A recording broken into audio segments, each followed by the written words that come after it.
Assalamualaikum warahmatullahi wabarakatuh. Innal hamdalillah nahmaduhu wa nasta'inuhu wa nastahdihi wa nastaghfiruh wa na'udzu billahi min shururi anfusina wa sayyiati a'malina. May yahdihillahu fala mudilla lahu wa man yudlil fala hadiyalah. Ashhadu an la ilaha illallah wahdahu la syarika lah wa ashhadu anna Muhammadan abduhu wa rasuluhu wa sallallahu ala nabiyyina Muhammadin wa ala alihi wa ashabihi wa man tabi'ahum bi ihsanin ila yaumiddin. Amma ba'du. Alhamdulillah, kita berjumpa kembali pada kesempatan malam hari ini. Kita melanjutkan kajian kita pada pembahasan yang lalu, bahwasannya konsekuensi daripada dua kalimat syahadat adalah kita wajib beribadah kepada Allah Subhanahu wa ta'ala tanpa mempersekutukannya, dan beribadahnya hanya dengan mengikuti Rasulullah sallallahu alaihi wasallam, karena beliau adalah uswatun hasanah, suri tauladan yang baik bagi kita semua. Sehingga para ulama kemudian meringkas, kalau seandainya seluruh ajaran agama Islam dari awal sampai akhir itu diringkas, ya, seandainya seluruh ajaran Islam, ya, yang banyak, kalau kita pelajari berjilid-jilid buku, berjilid-jilid kitab, ya, seandainya diringkas, maka ringkasannya ada dua, yaitu tauhidullah fil ibadah, mengesahkan Allah dengan ibadah hanya kepada Allah, dan tauhidur rasul fil mutaba'ah, dan mengesahkan Rasul dalam mutaba'ah, dalam mengikut tentang cara ibadahnya. Jadi kalau diringkas semua ajaran Islam, ringkasannya ada dua, ya, itu mengesahkan Allah dengan ibadah hanya kepada Allah, dan mengesahkan Rasul dengan cara hanya beribadah dengan meniru caranya Rasul. Yang kemudian ini termasuk di antara apa? Di antara syarat diterimanya ibadah. Ya, kemudian dalam bahasa yang lain, versi yang lain, para ulama menyebutkan ibadah diterima bila terpenuhi dua syarat diterimanya ibadah. Yang pertama adalah ikhlas. Apa itu ikhlas? Penerjemahan dari tauhidullah fil ibadah. Ikhlas itu artinya apa? Ibadah itu hanya mengharapkan ridha Allah, hanya menyembah kepada Allah, tidak mengharapkan yang lain. Namanya ikhlas. Ini penerjemahan dari tauhidullah fil ibadah, mengesahkan Allah dalam ibadah. Ibadah hanya semata-mata menyembah kepada Allah karena mengharap pahala dari Allah. Ini yang pertama, ya. Yang kedua adalah mutaba'ah, mengikuti caranya Rasulullah sallallahu alaihi wasallam. Jadi kalau kita ibadah itu jangan pakai cara sendiri, jangan pakai maunya sendiri. Ya, karena ibadah itu adalah ubudiyah, penghambaan diri kita kepada Allah, sehingga ketika status kita seorang hamba, maka dalam beribadah kepada Allah harus mengikuti cara yang Allah perintahkan. Inilah dua syarat diterimanya ibadah. Yang pertama ikhlas, sebagaimana sabda Rasulullah, innamal a'malu binniyat wa innama likulli imri'in ma nawa. Sesungguhnya setiap amalan bergantung kepada niatnya, dan setiap orang akan mendapatkan sesuai dengan apa yang dia niatkan. Kalau niatnya mencari pahala Allah, dapat pahala dari Allah. Kalau niatnya nyari dunia, dapat dunia tapi tidak dapat pahala. Jika kalau kita ibadah niatkan karena mengharap ridho Allah, mengharap pahala dari Allah. Yang kedua, mutaba'ah. Ibadah tidak boleh pakai caranya sendiri, ngarang-ngarang cara sendiri atau cara orang-orang, tapi ibadah harus pakai caranya Rasul.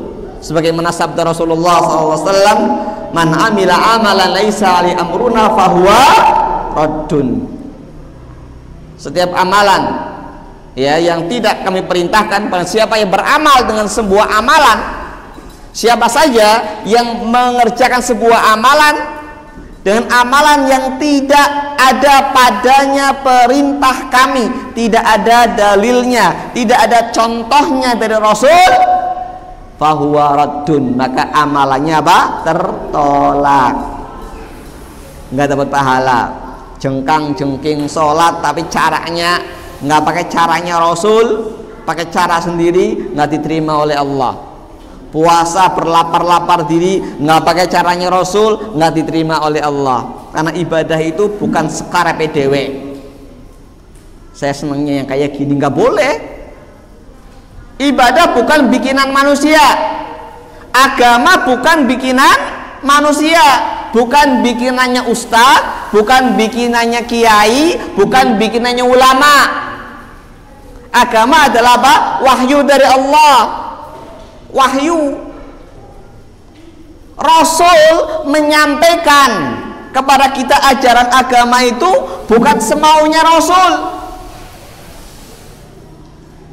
La yantiqu anil hawa in huwa illa wahyu yuha. Dia Rasul tidak bicara dari hawa nafsunya, melainkan wahyu yang diwahyukan. Rasul saja hanya menyampaikan wahyu. Rasul nggak bisa membuat cara-cara ibadah sendiri, nggak bisa. Sehingga Rasul ketika ditanya sesuatu, ya belum ada dalil, Rasul nyuruh apa? Tunggu turunnya wahyu. Begitu. Karena Rasul hanya menyampaikan sebagaimana kata Al-Imam Az-Zuhri, minallahi risalah wa ala rasulil baligh wa alaina taslim. Wa alaina taslim. Jadi risalah ajaran agama ini datangnya hanya dari sisi Allah. Kewajiban Rasul hanya menyampaikan, dan kewajiban kita adalah tunduk.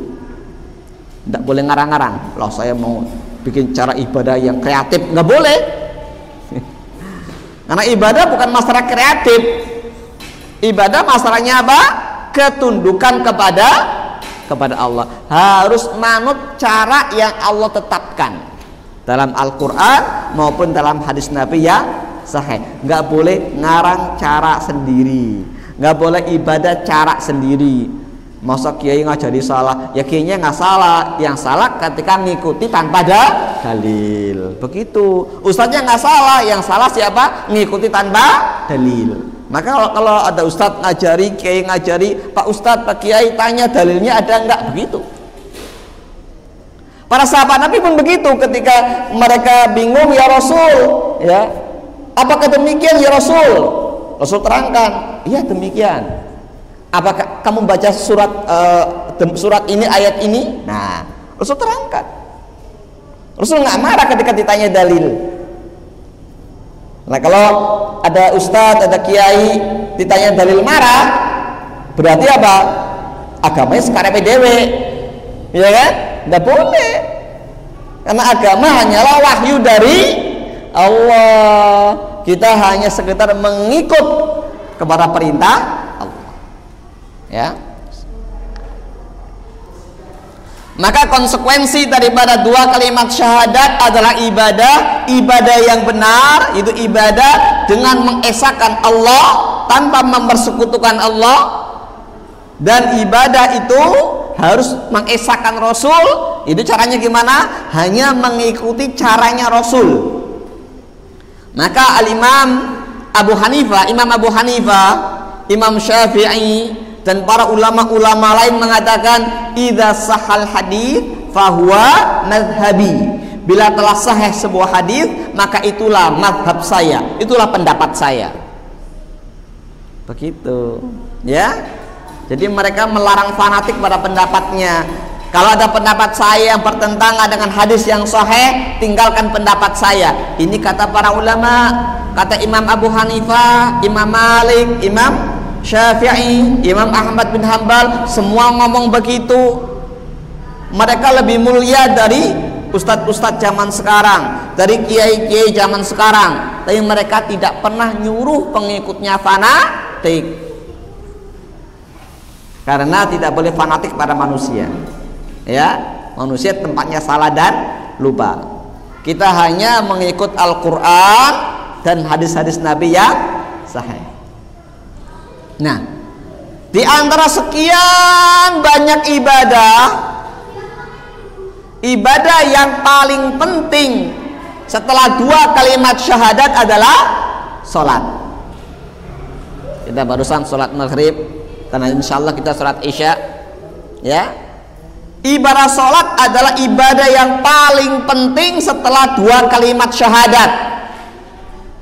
Setelah apa? 2 kalimat syahadat.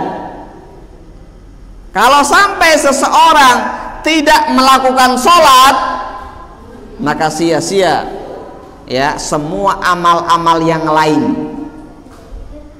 Kenapa? Karena amal pertama yang akan dihitung nanti pada hari kiamat adalah salat. Awwalu ma yuhasabu 'alail 'abdu yaumal qiyamati salat. Kata Rasul, perkara pertama, jadi ibadah perkara pertama yang akan dihisab, yang akan dihitung, ditimbang amalnya nanti pada hari kiamat, pertama apanya? Salatnya dulu.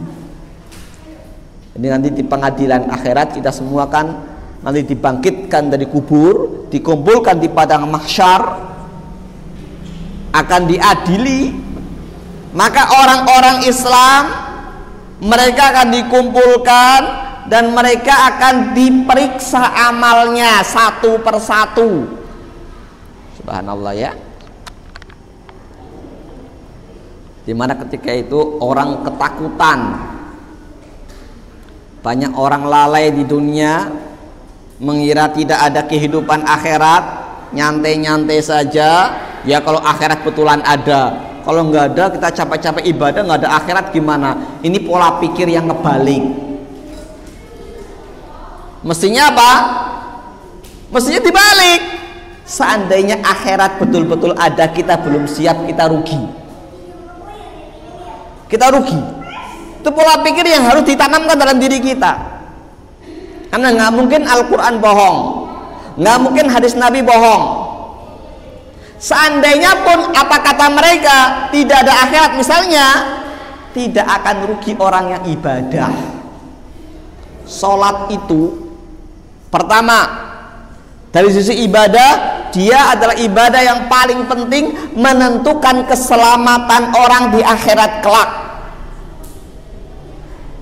Ya, kedua, sholat itu, ya, kalau kita bicara masalah medis, masalah kesehatan, sholat itu akan memberikan dampak yang positif pada diri orang yang melakukannya. Sampai ada profesor Jepang yang masuk Islam gara-gara kepengen sholat. Loh, kok bisa? Iya, karena sholat itu menimbulkan efek positif pada diri manusia. Dia meneliti tentang masalah air. Masalah apa? Air. Sifat air adalah menyesuaikan dengan lingkungannya, ya kan? Kalau bentuknya seperti ini, airnya seperti ini. Bentuknya kayak apa, airnya mengikuti bentuk wadahnya, ya. Termasuk kondisi lingkungannya. Kalau lingkungannya baik, maka airnya baik. Lingkungannya jelek, airnya jelek. Mengapa air Zam-Zam dalam penelitian riset, ya, para ilmuwan di dunia, air Zam-Zam adalah air terbaik di muka bumi. Tidak ada air yang lebih baik dari air Zam-Zam. Makanya air Zam-Zam diminum nggak perlu dimasak. nggak ada bakteri, nggak ada apa yang bisa hidup dalam air Zam-Zam. Kenapa? Karena kadar mineralnya paling tinggi di dunia, dan satu-satunya air heksagonal murni, bukan heksagonal buat bikinan. Apa heksagonal? Air bentuknya kayak sarang lebah, molekulnya. Satu-satunya air heksagonal murni yang bentuknya kayak sarang lebah, molekulnya. Kalau dilihat pakai alat yang canggih, mikroskop yang canggih. Maka banyak orang sakit-sakitan ketika minum Zam-Zam sembuh, kan begitu. Nah, karena memang beda dengan air pada umumnya. Tidak ada air yang lebih baik daripada Zam-Zam. Kenapa? Karena rahasianya apa? Setiap hari, setiap jam, setiap menit, setiap detik, setiap saat dilantunkan doa-doa, zikir-zikir dan kalimat-kalimat yang baik, sehingga air Zam-Zam menjadi air yang baik. Profesor Jepang tadi meneliti air ketika diucapkan ucapan yang baik, maka dikristalkan jadi baik, jadi bagus bentuknya, indah bentuknya. Ketika diucapkan kata-kata yang jelek, yang kotor, ketika dikristalkan bentuknya jadi mengerikan, jadi seram bentuknya. Ketika dibacain Quran, ya, bacaan ayat Quran bentuknya bagus, ini air. Dan sudah dipublikasikan beberapa puluh tahun yang lalu penelitiannya, sekitar mungkin 10 tahun atau kurang lebihnya, dan dipublikasikan dalam buku dan diterjemah dalam bahasa Indonesia bukunya. Nah, penelitian dia, ya. Dan tubuh manusia sebagian besar isinya apa? Air, isinya air. Sehingga ketika orang sholat, pasti akan kondisi orangnya akan berbeda dengan kondisi yang nggak pernah sholat, baik kondisi kejiwaannya, kesehatannya dan sebagainya. Ya, kalau sholatnya khusyuk, ya kan? Kalau sholatnya asal ngejar sahtok, jenggang-jengking tok misalnya, ya, yang ada pengaruhnya. Kalau sholatnya khusyuk, ya, diresapi setiap gerakannya, maka akan berdampak besar pada kondisi tubuhnya, kesehatannya, ketenangan jiwanya. Maka dalam Al-Quran dikatakan wasta'inu bis-sabri was-salat, mintalah tolong kepada Allah dengan perantaran sabar dan sholat. Para sahabat Nabi kalau ada masalah, ada beban, stres, masalah berat, mereka tidak lari kemana-mana, larinya kemana? Sholat. Ketika sholat, dia tumpahkan semua unek-uneknya di hadapan Allah, maka jiwanya menjadi tenang.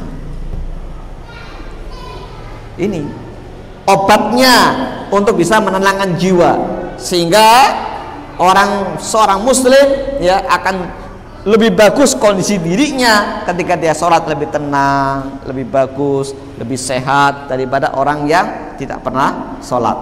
Rasanya kemerungsung jiwanya. Kemerungsung bahasa Indonesianya apa? Rasanya apa ya? Kalau kemerungsung bahasa Indonesianya apa itu? Jiwanya rasanya kemerungsung.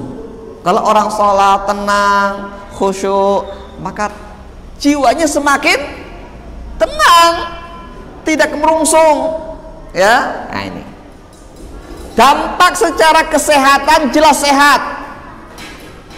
Bahkan ada beberapa, kalau sekarang banyak orang mengatakan olahraga yang terbaik adalah yoga katanya, ya. Oh, yoga itu olahraga terbaik kata mereka. Beberapa riset menunjukkan gerakan yoga tingkat tinggi ternyata itu mirip dengan gerakan sholat. Jadi gerakan yoga tingkat tinggi, ya, itu ternyata apa? Mirip dengan gerakan sholat. Iya. Jadi kalau orang sholat itu dia melebihi daripada yoga. Kalau sholatnya khusyuk, ya, kenapa? Dia takbir Allahu Akbar, dia menenangkan jiwa, ya, memusatkan perhatiannya, berdialog kepada Allah, menumpahkan unek-uneknya ke hadapan Allah, ya, melepaskan semua beban-beban dunianya, menghadapkan wajahnya, hatinya, jiwanya kepada Allah. dengan tenang, ya, kemudian dia ruku dengan tenang, tumak nina. Kenapa tumak nina jadi rukun sholat? Karena di sinilah kunci ketenangan.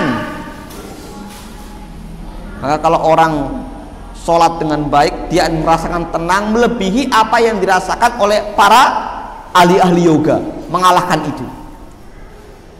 Maka banyak di antara mereka yang masuk Islam setelah mengetahui ternyata gerakan yoga tingkat tinggi itu mirip sholat, sholat lebih daripada yoga, gitu kan? Nah, ini rahasianya, resepnya, luar biasanya, ya. Jadi orang berpikir kita pengen tenang kita yoga sholat, kita pengen tenang nggak perlu yoga sholat. Para sahabat Nabi begitu, ketika jiwanya bingung, stres, bingung, banyak masalah, larinya kemana? Sholat. Dengan sholat jiwanya tenang, pikiran tenang. Catatannya sholatnya apa? Khusyuk. Di sholat itu dia berdialog langsung dengan Allah. Dia tumpahkan semua unek-uneknya di hadapan Allah. Dan jangan salah, Allah Maha mendengar. Apalagi ketika kita sujud, tumpahkan semua unek-unek kita dalam sujud, minta kepada Allah solusi dari semua masalah kita, ya. Pengalaman pribadi, ya, ketika kita ada masalah besar, masalah berat, saya tumpahkan permasalahan saya saat sujud. Tapi tentunya ketika sholat sendirian, ya, saya sholat sunnah, sholat apa, ya. Kalau sholat berjamaah, ya jangan lama-lama sujudnya, kasihan jamaahnya.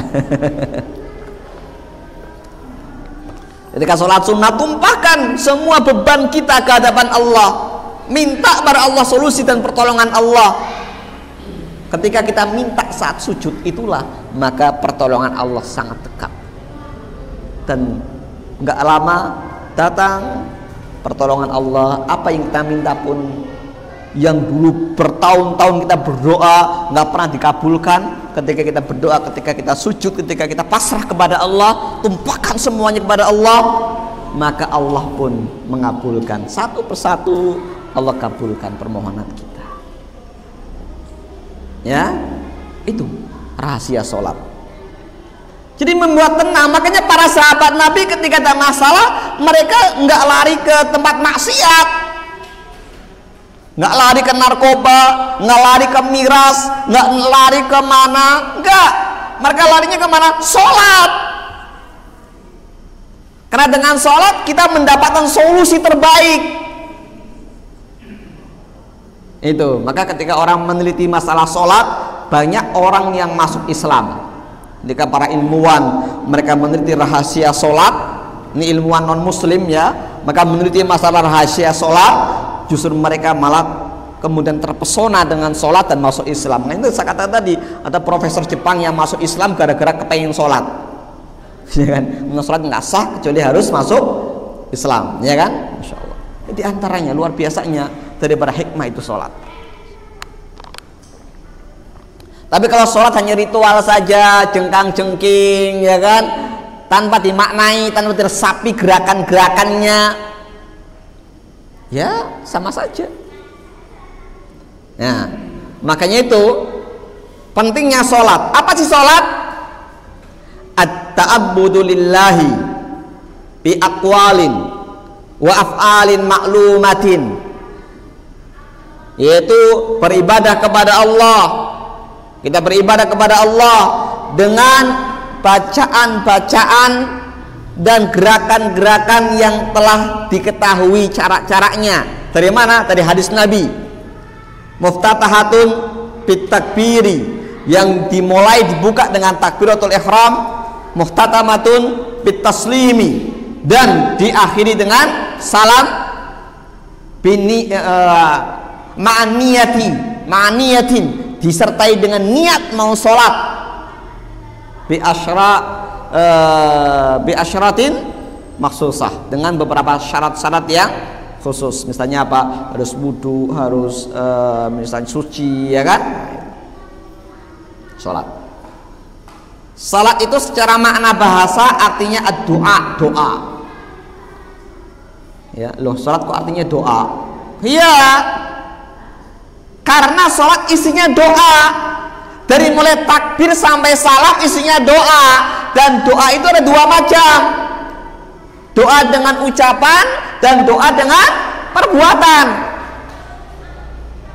Doa dengan ucapan, kita bacaan sholat kita kan, bacaan doa iftitah, bacaan al-fatihah, suratan, doa ruku, sujud dan sebagainya, namanya doa dengan ucapan, ya kan? Dan dua, doa dengan perbuatan. Kita setiap gerakan sholat, saat takbirnya kita mengharap pahala dengan takbir kita. Saat kita berdirinya kita berharap mendapat pahala dengan berdirinya kita. Ketika rukuknya kita merendah ke hadapan Allah sambil memohon pahala dengan rukuk kita, ya kan? Gerakan kita gerakan memohon pahala dari Allah. Jadi doa dengan gerakan. Maka seluruh sholat itu intinya doa. Dari mulai takbir sampai salam isinya doa. Maka diawali dengan takbir, membesarkan Allah, karena tidak ada urusan apapun yang lebih besar daripada urusan ketaatan kita kepada Allah. Dan diakhiri dengan salam. Jadi keselamatan. Ya, itu sholat. Salam, assalamualaikum warahmatullahi, assalamualaikum warahmatullahi, begitu doa keselamatan. Itu sholat. Maka sholat adalah ibadah yang penting dan sangat penting. Maka rugi orang yang tidak sholat. Tapi ada orang sholat akhlaknya jelek, gimana? Lebih baik mana orang nggak sholat akhlaknya perilakunya baik, gitu kan? Si A nggak pernah sholat tapi baik banget nih. Si B sholatnya rajin tapi perilakunya jelek banget nih. Mana yang lebih baik? Ya nggak ada yang baik, ya. Nggak ada yang baik. Tapi seminimalnya orang sholat, dia masih ingat sholat, masih ingat haknya Allah yang wajib dia tunaikan. Tapi kenapa dia sholat perilakunya jelek? Karena sholatnya tidak khusyuk, tidak dihayati, tidak dimaknai. Karena sholatnya dihayati, dimaknai, maka pasti akan terlahir akhlak yang mulia. Kenapa? Innas salata tanha anil fahsyai wal munkar. Sholat itu akan mencegah dari perbuatan keji dan mungkar. Nggak mungkin orang sholat berbuat jelek, itu nggak mungkin. Orang sholat kok nyolong, orang sholat kok korupsi, ya kan? Orang sholat kok kemudian suka ngomong kotor, ngomong jorok, nggak mungkin. Lah kalau sampai ada berarti gimana? Sholatnya nggak khusyuk, sholatnya nggak bener. Makanya dalam Quran dikatakan fawailul lil musallin, celakalah orang-orang yang sholat. Loh, kok orang sholat celaka? Alladzina hum an salatihim sahun, yang mereka lalai dari sholatnya. Sholatnya sholat, tapi perilakunya tidak mencerminkan sholatnya. Alladzina hum yuraun, sekedar pamer saya sholat, begitu. Maka orang yang sholatnya kayak gini, apa kata Quran? Fawailul lil musallin, itu orang-orang yang sholat tapi sholatnya bikin celaka dia. Masa sholat bikin celaka? Karena sholatnya bukan karena Allah, tidak ikhlas karena Allah. Sholatnya karena apa? Pengen dilihat orang dia sholat. Ibadah syaratnya apa tadi? Yang pertama ikhlas, mengharap pahala Allah semata-mata. Kalau ibadah, walaupun dia fisiknya sholat, tapi hatinya mengharapkan pujian orang supaya dilihat orang, namanya riya, pamer. Lah ini tidak terkategori ibadah yang diterima, malah ibadah yang mencelakakan. Ya, maka sholat, kalau sholatnya nggak benar bikin celaka. Maka jangan salah ketika ada orang sholat kok perilakunya jelek misalnya kan, nah, sholatnya belum benar. Kalau sholatnya benar, pasti perilakunya baik. Karena sholat mencegah dari perbuatan keji dan mungkar. Kalau orang sholat kok perilakunya baik, ini baru sholatnya bagus, sholatnya benar.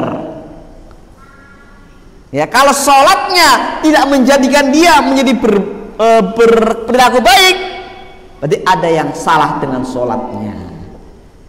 Begitu. Jadi jangan salahkan sholatnya, tapi cara dia mengerjakan sholat yang salah, sehingga fisiknya kelihatan sholat, padahal sebenarnya bukan sholat, cuma pamer gerakan sholat, gitu, ya kan? Jadi sholat itu pamer dia sholat, saya sholat kok begitu, tapi sebenarnya hatinya tidak sholat. Ya, maka dikatakan celakalah orang-orang yang sholatnya kayak gini. Ya. Tapi seminimalnya dia sudah sholat, sehingga bisa diingatkan, dengan sholat kok kayak gitu, mari ini kan begitu kan? Masa sholat masih suka kayak gitu, ya mari ini kan dosa, kok jenengan ketika sholat, nah, masih bisa dinasihatin kalau sholat, diingatkan. Tapi kalau nggak sholat kadang-kadang susah kan, ya susah. Tapi kalau sholat minimal masih ingat akhirat, itu tandanya. Sehingga masih lebih baik yang sholat, ya. Nah, begitu. Jadi sholat itu penting, karena amalan pertama kali yang akan dihisab, yang akan dimintai pertanggungan jawab apa? Sholatnya. Awalu ma yuhasabu 'alil 'abdu yaumal qiyamati shalat. Perkara pertama, amal pertama yang akan dimintai pertanggungan jawab di akhirat kelak, amalan pertama adalah sholatnya. Fa'in salahat faqad aflaha. Siapa yang bagus sholatnya, maka dia orang yang beruntung. Nah, bagus sholatnya, dia orang yang beruntung, ya. Wa in fasadat faqad khaba wa khasira. Tapi kalau dia jelek sholatnya, rusak sholatnya, maka dia orang yang gagal dan merugi, orang yang gagal di kehidupan akhirat. Sholat tapi sholatnya jelek misalnya, nah ini, apalagi nggak sholat.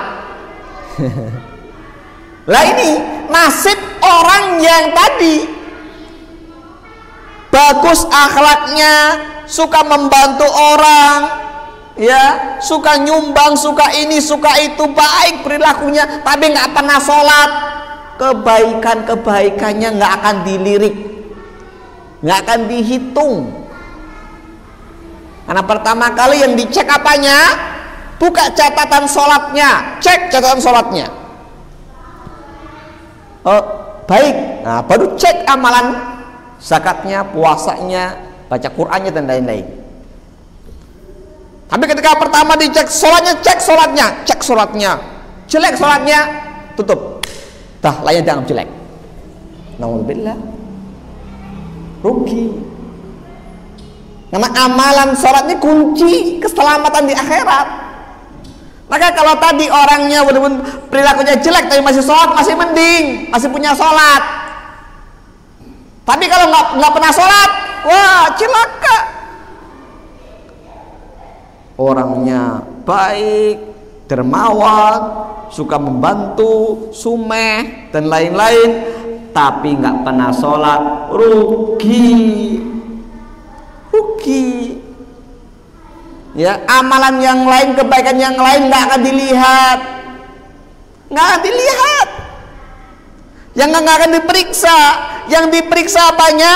Sholatnya dulu. Kalau sholatnya baik, baru yang lain. Maka orang yang sholatnya jelek, ya, sebaik apapun amal yang lain dia rugi, bangkrut, ya, percuma dia baik yang lain-lainnya. Maka itu ketika ada orang bertanya, gimana hukumnya orang nggak puasa orang nggak sholat tapi puasa, boleh apa enggak? Ya boleh, karena puasa wajib, tapi rugi. Paham ya? Boleh kan, ada saat Ramadan biasanya kan, sholat enggak, puasa iya. Rajin puasanya, boleh nggak? Boleh, ya. Puasanya boleh, tapi nggak sholatnya nggak boleh. Karena apa? Rugi. Sudah puasanya dari mulai subuh sampai dengan maghrib, bahkan sering ngasih takjil dan sebagainya, tapi tidak dapat pahala apapun karena nggak sholat. Atau pahalanya apa? Nggak dilihat pahalanya karena tidak sholat. Rugi. Makanya itu kita yang masih diberikan umur, ya, jaga sholat kita. Sholat itu penyelamat kita di akhirat nanti. Pertama yang dinilai sholatnya. Kalau sholatnya nggak becus, nggak bener, resiko, iya kan? Nah, kalau sholatnya baik, minimal bisa nolong amal yang lain. Puasanya ada yang kurang, dalam kurang sempurna maksudnya ya, atau yang lain masih kurang sempurna, maka minimal ketolong dengan sholatnya. Tapi kalau sholatnya sudah jelek, apa yang mau ditolong? Ya kan? Nah, makanya itu kata Rasul, siapa yang bagus sholatnya maka dia beruntung. Tapi siapa yang jelek sholatnya, rusak sholatnya, maka dia rugi, bangkrut, ya, sia-sia. Maka jangan sekali-kali tinggalkan sholat walaupun dalam keadaan sakit. Walaupun dalam keadaan sakit. Apa nggak ada rukhsah kalau sakit? Ada rukhsah, tapi rukhsahnya bukan nggak sholat, cara sholatnya.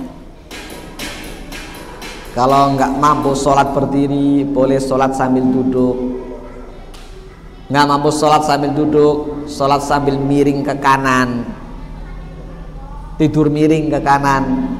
Tidur miring ke kanan nggak bisa, tidur terlentang, ya, pakai isyarat kepala nggak bisa, pakai isyarat mata juga nggak bisa, pakai isyarat hati nggak bisa juga, ya disolati. Iya. Jadi inna dina yusrun, agama ini mudah kata Rasul. Kalau nggak mampu sholat dalam keadaan berdiri, boleh sambil duduk. Nggak bisa wudu, tayamum juga nggak bisa, ya sebisanya. Apa ada orang nggak bisa tayamum? Orang digips tangannya, kakinya digips semuanya. Gimana tayamumnya? Ya kalau ada yang nunggonin, ya kan, bisa nayamumin, ya, dia ngasih ke debu yang ada, dilapkan, sapukan ke bagian wajah dan telapak tangannya. Kalau nggak ada atau nggak bisa, ya sudah, dia sholat tanpa wudhu, ya, langsung sholat. Karena nggak bisa, ini darurat, ya kan, darurat. Fattaqullaha mastata'tum, bertakwalah kepada Allah menurut kemampuanmu kata Allah. Jadi kalau nggak mampu wudu, tayamum, nggak mampu tayamum, sudah sholat seadanya, ya, karena memang nggak bisa bergerak, dispalak semuanya, digips semuanya tangan kakinya, ya. Sementara kalau kesenggol sakit, mau ditayamum juga kesenggol sakit, ya sudah, sholat aja yang penting. Ini sudah niat, begitu. Mudah agama ini, nggak ada yang sulit. Yang penting jangan sekali-kali tinggalkan sholat, ya.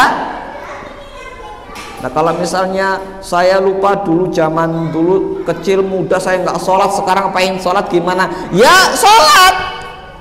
Perlu nggak ngulang sholat yang zaman dulu saya tinggalkan? Cukup bertobat kepada Allah, taubatan nasuha. Ya Allah, saya tobat kepadamu, dulu saya lupa nggak sholat saat muda, sekarang saya janji akan terus menjaga sholat saya. Nah ini namanya tobatan nasuha, tobat. Ya, kalau tobat demikian, maka dosa-dosa yang dulu akan dihapus dan kita mulai lembaran baru.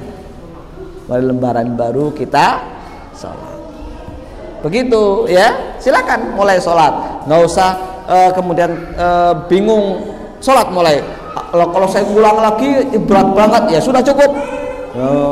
Dari muda nggak sholat sudah berapa puluh tahun ngulang kayaknya berat banget, cukup tobat, mulai sholat dari mulai tobatnya, ya kan, mulai sholat saat itu. Lah kalau misalnya nggak sholatnya cuma berapa hari, ya misalnya kayak sakit kemudian sempat nggak sadar, ya setelah sadar dia sholat semampunya sesuai kondisi dirinya, gitu ya. Nggak usah memaksakan diri. Kalau memang nggak mampu berdiri, duduk. Nggak mampu duduk, ya tiduran, begitu. Jadi sholat menurut kemampuan. Yang penting jangan sekali-kali tinggalkan sholat dalam keadaan sesulit apapun itu, ya, dalam keadaan sesulit apapun itu. Jangan sekali-kali tinggalkan sholat, karena ini penyelamat kita di akhirat kelak. Masya Allah ya. Kalau sampai kita meninggalkan sholat, rugi kita, ya, rugi dunia dan akhirat kita. Maka jaga sholat kita, sesulit apapun tetap sholat. Manfaatkan rukhsah, keringanan dari Allah. Nah, kalau ada orang nggak sholat nanti disaur sama ahli warisnya gimana? Ya nggak boleh, ya nggak boleh. Ada orang nggak sholat karena sakit, ya nggak sholat sampai meninggal, dihitung dia sakit 5 hari, nggak sholat 5 hari, berarti ada 5 kali sholat, 5 kali 5, ya kan? Siapa yang nyaur? Wah, namanya sholat kodok, sholat apa namanya? Sholat birrul walidain, sholat apa namanya? Itu nggak benar itu. Ada yang dengan fidyah, ya nggak benar juga. Masa nggak sholat diganti fidyah? Dari mana? Kalau nggak puasa, meninggal, masih punya utang puasa, boleh diganti fidyah. Ya, utangnya boleh diganti dengan fidyah, atau dalam pendapat yang lainnya ahli warisnya mempuasainya. Tetapi kalau nggak sholat, ya nggak bisa. Urusan pribadi, sehingga kalau nggak sholat rugi. Jangan kemudian pediren nanti kan diganti sama ahli waris saya, nggak bisa. Kalau sholat nggak bisa begitu. Kalau sholat harus diganti, harus dilakukan, nggak bisa diganti oleh apapun. Ya, rugi makanya kalau sampai nggak sholat. Sesakit apapun, separah apapun, loh saya nggak bisa, saya pakai pispot, nggak bisa bersuci. Sudah sebisamu, sebisanya, sebisa kita. Yang penting sudah niat sholat. Misalnya pakai pispot, kan ada orang yang sakit misalnya pakai pispot atau pakai pempes misalnya, ya sudah sebisanya, nggak apa-apa. Tapi pempesnya ada najisnya gimana? Ya kalau memang nggak bisa diganti karena memang susah menjaganya, sudah sebisanya. Yang penting jangan sampai meninggalkan sholat, itu intinya. Sesulit apapun jangan sampai meninggalkan sholat. Yang penting itu, ya, karena orang sakit kan kadang-kadang susah, ya kan? Sakit di rumah sakit, opnam, ya apalagi ketika yang nungguin kadang-kadang tidak peka kadang-kadang, ya, jadi susah kadang-kadang, sebisanya. Pokoknya yang penting jangan sampai lupa sholat, jangan sampai melupakan sholat, ya. Kalau sampai lupa sholat, segera sholat ketika ingat, ya. Saya lupa nggak sholat, segera sholat ketika ingat, ya. Tapi jangan lupa dibudidayakan selalu lupa terus, ya jangan, ya. Atau kerainan dibudidayakan, siap musik kerainan, ya jangan. Kalau kerainan kesiangan, bangun kesiangan sekali-kali wajar, tapi kalau saban hari nggak wajar, ya. Ya sholatlah, ya, sebagaimana waktu-waktu yang ditentukan, karena sholat ada waktu-waktunya. Tidak boleh sholat, ya, sebelum waktunya. Ini syarat-syarat sholat. Masih banyak kalau kita bahas masalah syarat sholat, cara sholat dan sebagainya. Intinya sholat jangan sampai ditinggalkan.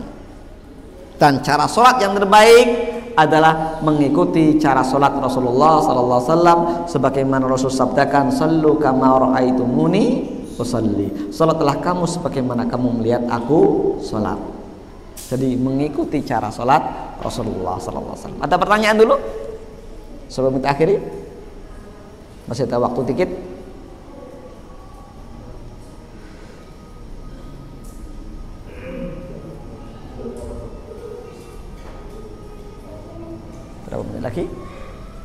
2 menit lagi.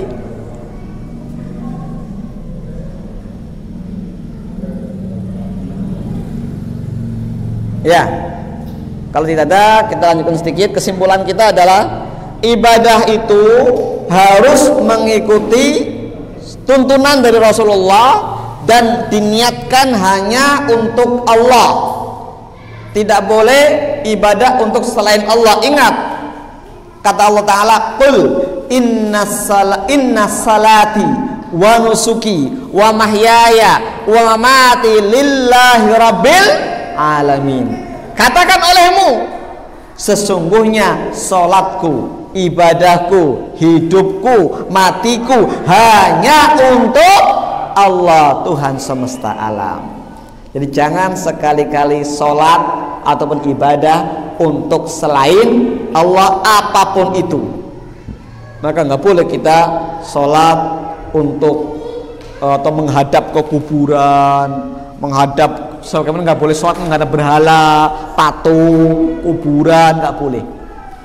Sholat harus menyembah kepada Allah, ya, bukan menyembah kepada apapun, hanya menyembah kepada Allah, hanya untuk Allah, dan niatkan ikhlas karena Allah dengan cara Rasulullah Sallallahu Alaihi Wasallam. Ini dulu, semoga bisa bermanfaat, menambah iman Islam kita. Wassallallahu ala nabiyyina Muhammadin wa akhiru da'wana alhamdulillahi rabbil alamin.